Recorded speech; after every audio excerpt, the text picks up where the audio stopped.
So I've mentioned previously about the mental health impact of dermatological conditions in our patients. And when you ask the open question, you might get quite a big response about how it's affecting them socially and how it's affecting their mental health. And it's really important to acknowledge this and just listen really, and give advice where appropriate. You might want to give some advice there and then on how patients can help manage the impact it's having on the mental health, or you may feel it's more severe and they actually need some more interventions that you want to refer on for. But just acknowledging it and giving a brief intervention there and then can really boost the patient, and I've seen it so many times in clinic myself. So I'll give you an example.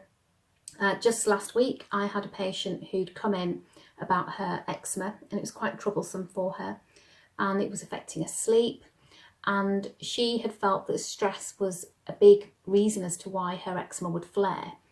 So it only takes a minute, but I took some time just to ask her about her stress and what's causing her stress, as she felt it was a stress that was impacting on her eczema, but then the eczema being worse also then caused her to be stressed. So she told me that the stress was mainly due to the lockdown, no particular thing in general, just the fact that life had changed for her and she wasn't doing many of the things she used to do.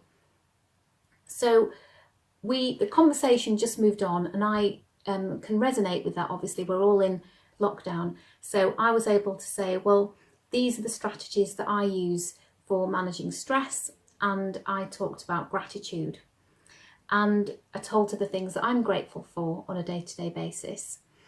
And it was a really lovely consultation because it went very well, and the patient said to me, that's a beautiful way of looking at things.